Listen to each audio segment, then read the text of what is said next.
Hello, my friends. It's your NOLA Mathman coming again to help you through another lesson. Unlike Superman, I'm not able to leap tall buildings in a single bound, or I'm not faster than a speeding bullet, but in regards to math, Superman got nothing on me. After watching the video today, students will be able to solve quadratic functions by the concept of factoring. So again, the concept we're looking at is quadratic functions. The skill that we're going over is solving these quadratic functions by the concept of factoring. So let's get started.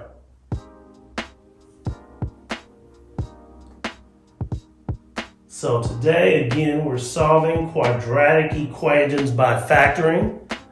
We start with the first group of problems that have the directions of write a quadratic equation in standard form with the given roots. So they're given the roots, which is the value of x when y is 0.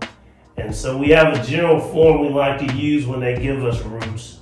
X minus p times x minus q is equal to 0. Now p and q are the actual roots that's given. So in this problem, what are our roots? Well, our roots are 1, positive 1, and positive 4. So we will write, as you can see in the top right corner, we put that there.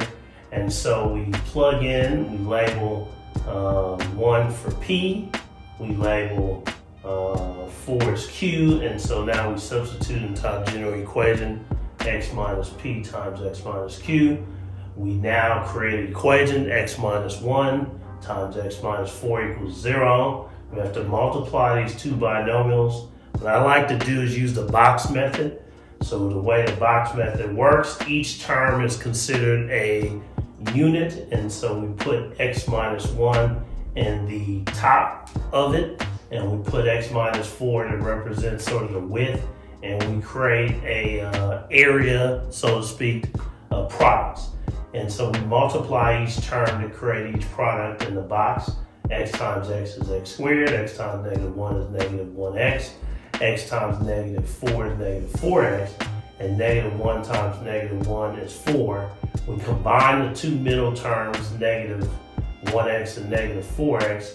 We bring down x squared and positive 4, and we're left with x squared minus 5x plus 4 equals 0.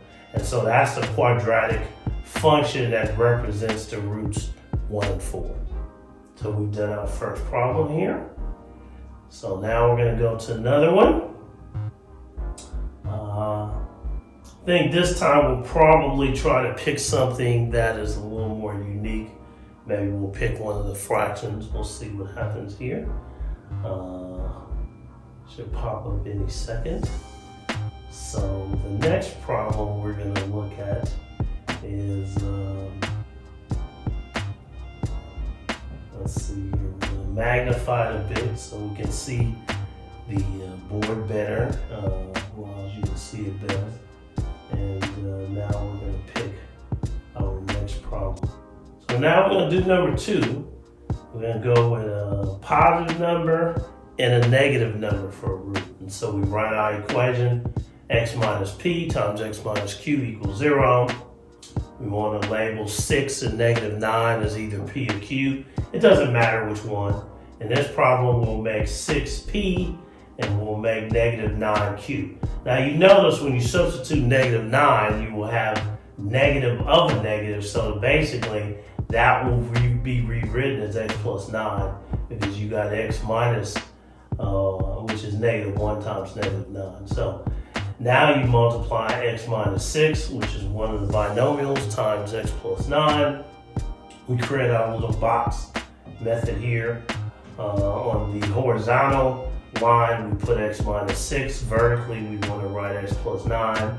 And so we multiply each term to create our 4 products. X times x is x squared. X times negative 6 is negative 6x. X times 9 is positive 9x. And negative 6 times 9 is going to be negative 54 since they're on like signs. You combine the x terms, 9x minus 6x is 3x. You bring down x squared to negative 54, and you have a final quadratic function of x squared plus 3x minus 54 equals 0. So that's our second one. Very good there. So now we're going to go to our third problem here. I think this time we want to pick something with a fraction so we can see how that affects how you determine a quadratic function in standard form when you have fractions involved. So now we're going to do number 5. 5 gives us a fraction negative 1/3 and another root of negative 3. We write our general formula, x minus p times x minus q equals 0. We will set negative 1/3 to either p or q. In this case, we will make the first term p. Negative 1/3 will make negative 3q. And so we substitute that into the equation. You'll have x minus negative 1/3. You'll have x minus negative 3. We put negative 1 there to denote that we're multiplying two negative numbers, which creates a positive product. So negative 1 times negative 1/3 is x plus 1/3. Negative 1 times negative 3 is x plus 3. So now that we have the two binomials, we will set up another box method to determine the product. On the horizontal line, we will put x plus 1/3. X will represent one length, 1/3 will represent another length. In the vertical direction, we put x plus 3. Now we multiply and create four products. X times x is x squared. X times 1/3 is 1/3 x. X times 3 is 3x. And 3 times 1/3 will give us a product of 1. We combine the middle terms again, the two x terms, 3x and 1/3 x. And that will give us a middle term of, you can either say 3 1/3 or you can say the improper fraction, which is usually how you write it, which is 10/3x, which is basically 3 becomes 9/3 because you need the least common denominator. 9 plus 1 is 10, so that would be 10/3x. You can't have a quadratic where a, b, and c are not integers, so you have to get rid of 10/3. So you must multiply by the denominator to get rid of the fraction. So you got to multiply all three terms by 3, and that will give us a quadratic of 3x squared. 3 times 10/3 x is 10x, and 3 times 1 is 3. And so our final quadratic function will be 3x squared plus 10x plus 3 equals 0. So again, the roots are the value of x when y is 0. That's why we're setting the equation equal to 0, because that lets us know that y is 0. So that's why you have each quadratic equation in standard form set equal to 0. So now we're going to see here, we're going to do number 6 where we have two fractional terms. We have negative 1/2 and we have 3/4. So again, by now everyone should know the general form. What is that? Yes, it's x minus p times x minus q equals 0. We set negative 1/2 equal to p. We set 3/4 equal to q. We substitute into our general equation, so we have x minus negative 1/2. That's one binomial. And the other binomial, which is the two-term expression, is x minus 3/4. So we simplify negative 1 times negative 1/2 is positive 1/2. So we have two binomials being multiplied to get our product of x plus 1/2 and x minus 3/4. We set up our little rectangular box, which we use to get our product. The horizontal portion will be represented by x plus 1/2. The vertical portion will be represented by x minus 3/4. At this point, we get the four products. X times x is x squared. X times 1/2 is 1/2 x. X times 3, negative 3/4 is negative 3/4 x. And negative 3/4 times 1/2 is negative 3x. At this point, we have to combine the x terms. So we have 1/2 x minus 3/4 x. We need to come up with the least common denominator, which I showed there, 2/4 x. We now add the numerators. Negative 3 plus 2 is negative 1/4 x. That's why that equals that. And we bring down negative 3/8. We set equals 0. But like the last problem, since we have fractional terms for b and c, we have to get rid of fractional terms by multiplying by the least common denominator of 4 and 8, which is 8. Multiply each of the 3 terms by 8. 8 times x squared is 8x squared. 8 times negative 1/4 is negative 2x. And 8 times negative 3/8 is negative 3. So our final equation will be 8x squared minus 2x minus 3 equals 0. And we know the right side has to equal 0 because anything times 0 is equal to 0. So we're done with number 6. We're done with these group of problems. So now we're going to move on to another group of problems that we solve by the process of factoring. So here comes the next set of directions. We're going to solve each equation by factoring. We want to expand that so everyone can see it. There we go. So it says solve each equation by factoring. That's what we have here. So we have a new group of problems, 7 through 12. And so we want to factor each polynomial and use the process of factoring to solve these polynomials. So, see which problem we'll do first. Normally we'll start with number 7, and that's what we do. So we have m squared plus 7m minus 18. Now again, we want to know that this is going to factor into 2 binomials. And since a is equal to 1, we use what we call the diamond method to solve a quadratic in this form. This is what I'm writing here, the diamond method. And so you use that method when a is 1. A in this problem is 1, b is 7, and c is equal to negative 18. And actually the general form of that is x squared plus ax squared plus bx plus c. Which we've used before in some of these problems. So the way you do the diamond method, you put, there we go, there's a general form being written there when a is 1. M squared plus bx plus c is equal to 0. Well, we've not solved the equation, we just leave them like it is. So the c term is negative 18, we put that in the top of the diamond. You put the b term in the bottom, and so we're looking for 2 terms whose product is equal to negative 18, but when you add them is equal to 7. So since the product is negative, that means they're unlike terms. 9 times negative 2 is negative 18, 9 minus 2 is 7. So our 2 terms are going to be 9 and 2, and so our answer is m plus 9 times x minus m minus 2. So again, m plus 9 times n minus 2 is your final answer. So now let's try 8. This problem, our a term is not equal to 1, so we might have to use a different method to solve this quadratic.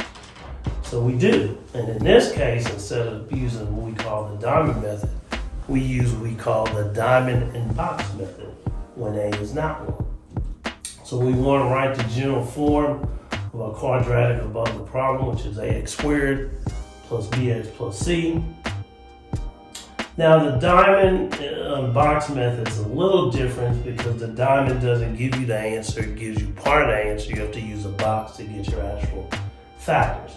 So when you do the diamond for diamond box, instead of having c in the top and b in the bottom diamond, we have ax squared times c up top, and we have the bx term, which is our sum, in the bottom. And so in this case, we will multiply 2x squared times negative 5, which is negative 10x squared. That will be in the top product term. Our sum term will be negative 3x. So we're looking for 2 terms whose product is equal to negative 10x squared, whose sum is equal to negative 3x. Since you have x squared in the product and x in the sum, you know both terms have to be x. Negative 3 times 2 is negative 10. Negative negative 5 times 2 is negative 10. Negative 5 plus 2 is negative 3. So we get to two terms, negative 5x and 2x. We put that in the diagonal term of our box. The ax squared term will go on the top left side. The c term will go in the bottom right. And so we pull out, we factor the greatest common factor across out of 2x squared and negative 5x, which is x. Once you get that, x times 2x is 2x squared, x times negative 5, negative 5x. And once you factor out, you will end up with 2x minus 5 times x plus 1. So again, so we're done with that problem there.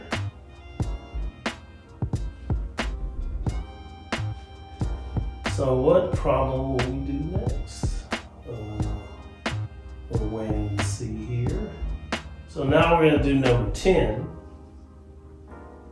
We have a little difference in this problem, which you will see in a sec. We write down 4p squared plus 4p minus 24. So in this problem, even though a is 4, we recognize that there's a greatest common factor because we can factor 4 out of each of the 3 terms. So that's what you have to do first. Whenever you're factoring, you always attempt to do the greatest common factor first. Since we can factor 4 out of each of the 3 terms, that's what we do. We factor 4 out, we're left with p squared plus p minus 6.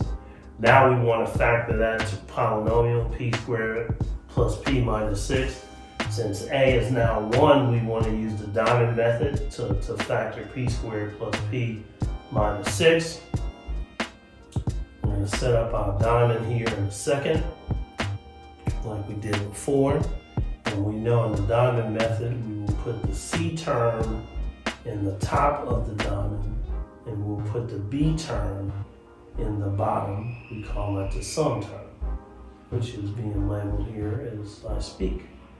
So in this problem, the product is negative 6, the sum is 1. Since the product is negative, you will have unlike signs. 3 times negative 2 is negative 6, 3 minus 2 is 1. So your term will be p plus 3 times p minus 2, which will pop up here in a second. Now, since we already factored out the 4 in our final answer, we must put the 4 in front of the new binomials, and so the final answer will be 4 times p plus 3 times p minus 2. Sounds good? Very good. So we're done with that one.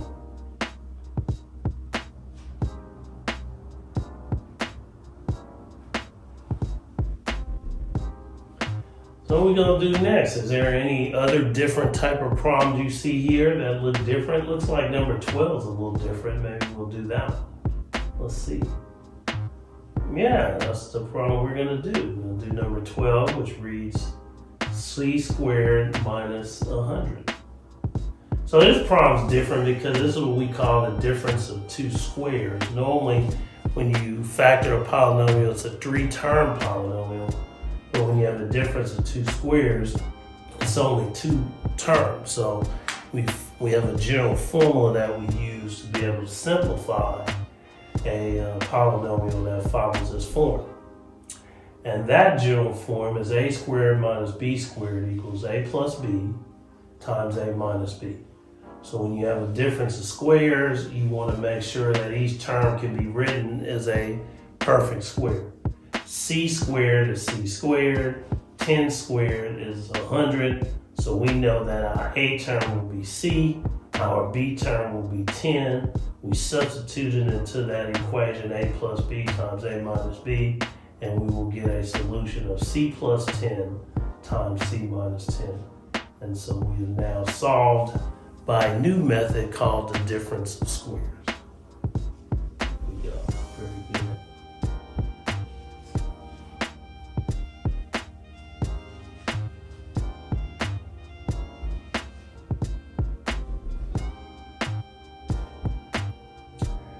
So I hope everybody's picking this up. We've done a variety of different problems so far. We've done diamond, where a is 1. We've done when a is not 1, diamond and box.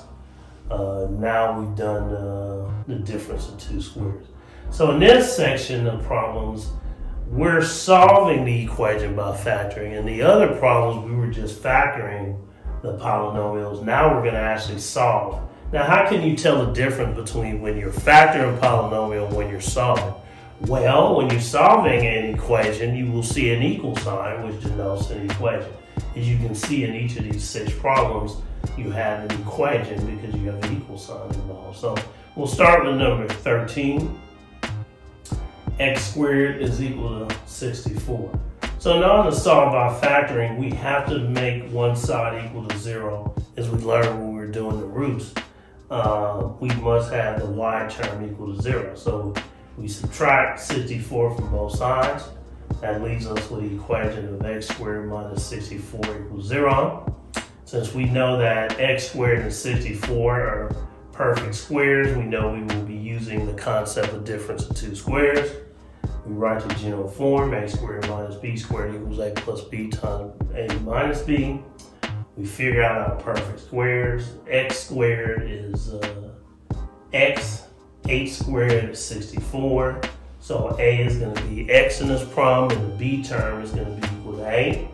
We substitute it into our little formula for the binomial, a plus b times a minus b. And our final product will be a plus a, x plus a, times x minus a equals 0. But now, since we have the equation, we have to solve for x. So since we have the right side of the equation equals 0, we will use what we call a zero product property to solve for x. And what that property simply says is a times b is equal to 0 when either a is equal to 0 or b is equal to 0. In this problem, we have two terms being multiplied, x plus 8 times x minus 8 equals 0. So we know if we take each of these binomials and set equal to 0, whatever value of x makes it 0 will be a solution. So what we will do is we will write two equations. The first one, as you can see, the zero product property is popping up. It's a very important property to use whenever you're solving equations by factoring. So that says AB equals 0 when either A is equal to 0 or B is equal to 0. So in this problem, our A is x plus 8. We set that equal to 0. Our B is x minus 8. We set that equal to 0. So now we subtract 8 from both sides to solve for x in the first equation. So x is equal to negative 8. Second equation, we add x 8 to both sides to get rid of negative 8. And x is equal to 8. So our two solutions will be x equals negative 8 and x equals 8. All right, good job. So now we're going to try another example. The more of these we do, the more comfortable we will get with solving these equations by factoring.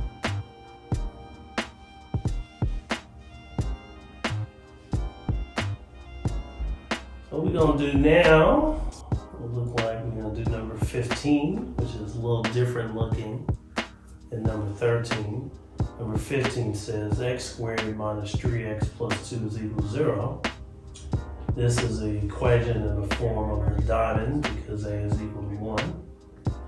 We're going to set up our little diamond in order to factor this. So we put the product up top. We put the sum in the bottom. The product is the C term. The sum is the B term. The C term in this problem is 2, so we put 2 in the top. Our B term is negative 3, we put that in the bottom. So we're looking for two terms whose product is positive 2, whose sum is negative 3. Since the product is positive, that means both sides are the same.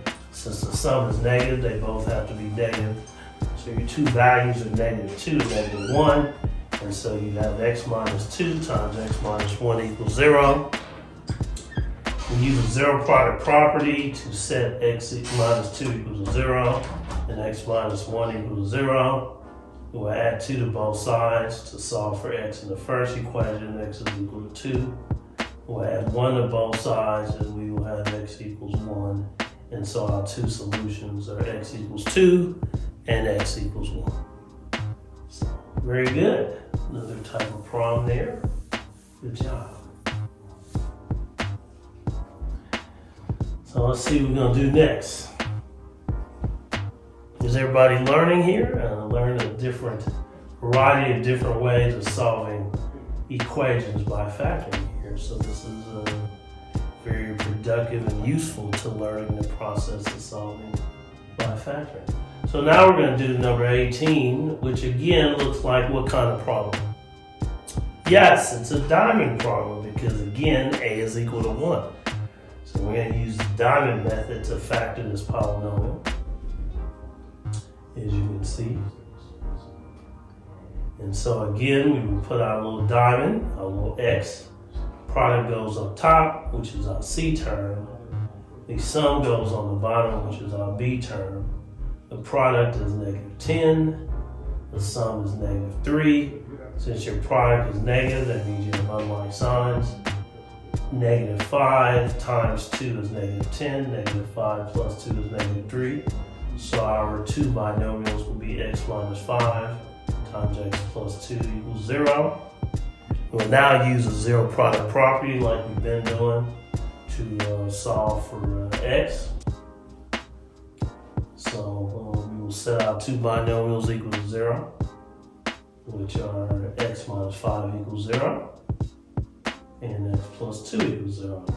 First equation, we will add 5 on both sides, the inverse is negative, and we'll get x equals 5. Second equation, we will subtract 2 because that's the inverse of positive, and we get x equals -2. So answers are x equals 5, x equals -2. Very good. Nose is itching over it. That's weird. Yeah, excuse me for that.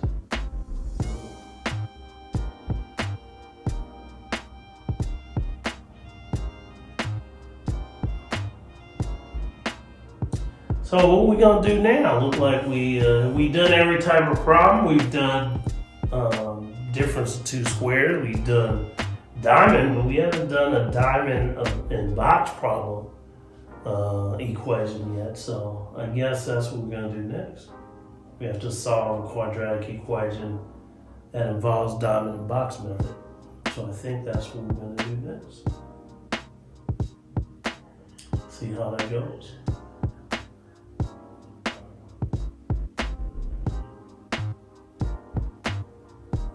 Number 20 looks different too. Maybe we'll try that one. That looks a little different because it's a 2-term polynomial as opposed to a 3-term polynomial. So I wonder what we would do in a problem like number 20. Maybe we'll do that one next. We're about to see here. Oh yeah, we're gonna do number 20. So this problem reads x squared minus 9x equals 0. So in this problem, we must use the greatest common factors to factor because we have x in the x squared term, we have x in -9x. So we factor x out, we're left with x minus 9. Now that we have two binomials equal to 0, we can use the zero product property again to solve for x. The first x we will set equals 0, that one's solved. The second x, we go x minus 9 equals 0. We add 9 to both sides, and x is equal to 9. And so our solutions for this problem is x equals 0, and x equals 9. So sometimes you don't do diamond. Sometimes when you have two terms, you try to do greatest common factor first. That will also be a very useful way of solving.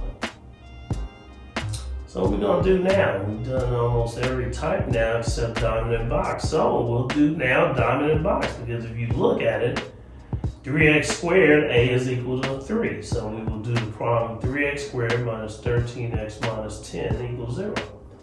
Because a is 3, we know we will be using the diamond and box method to factor this polynomial. So we write the general form of a quadratic, ax squared plus bx plus c, because we'll need each of these terms in our diamond and box. So in diamond and box, again, the difference is instead of putting c in the top, you will put ax squared times c will be your product, and your bx term will be your sum in the bottom of the box.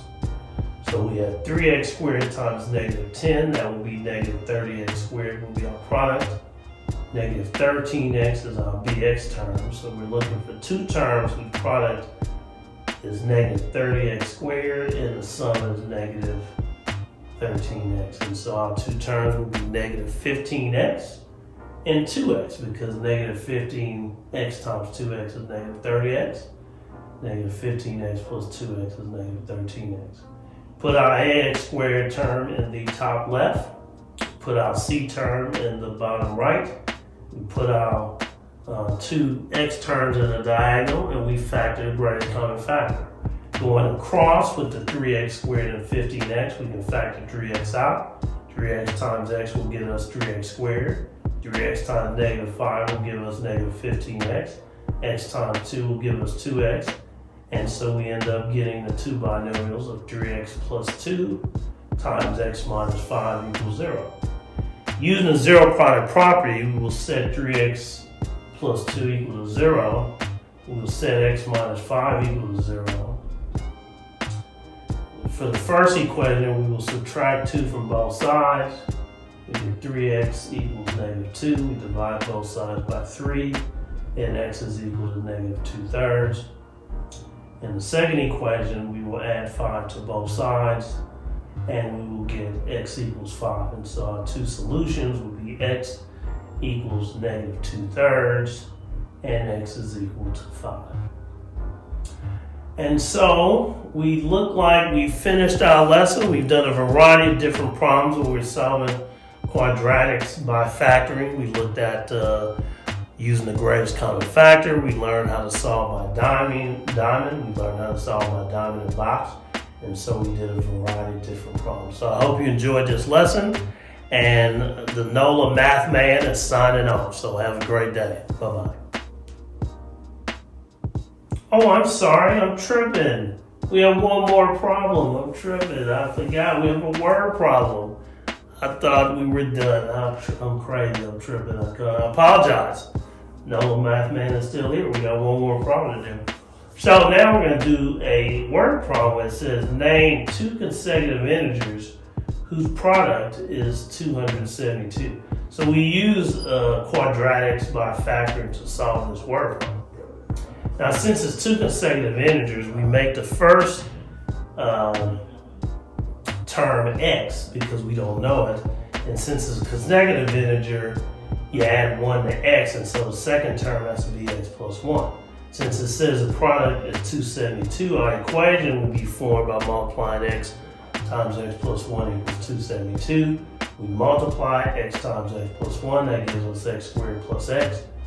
We subtract 272 from both sides because we need one side of the equal sign equals 0. Since a is 1, we're going to be using the diamond method to solve for polynomial here. So we'll create the diamond. The c term in this problem is negative 272. The b term is equal to 1. Looking for two terms whose product is negative 272, whose sum is 1. We know they're unlike signs, so we try to find two numbers that have a difference of 1. And so we come up with 17 and negative 16, because negative 16 plus 17 is 1, and negative 16 times 17 is negative 272. So you get negative x plus 17 times x minus 16 equals 0. We cross out x plus 17 because we know that answer is going to be negative, and we need two consecutive integers. So we want positive integers for that. And so we get x equals 16, and so our answer is 16 and 17.